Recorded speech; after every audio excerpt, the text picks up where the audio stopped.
रात खामोश थी और चांद भी तन्हा सा लगा। मेरे अंदर कोई दरिया था जो प्यासा सा लगा। हमने सोचा था कि आसान बहुत होगा सफर, पहला कदम ही मगर कितना कितना सा लगा।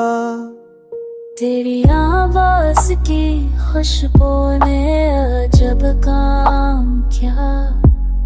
दिल का वीराना मकान फिर से बसा सा लगा।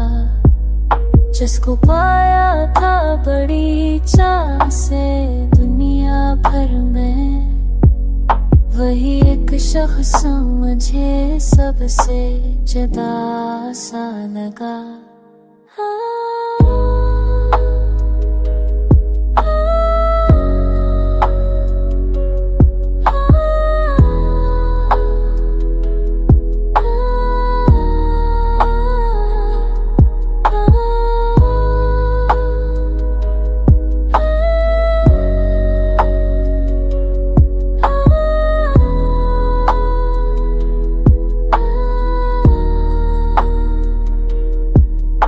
जब आँख था करे इसे देखा तो यूं, जैसे हर ख्वाब हकीकत में ढला सा लगा।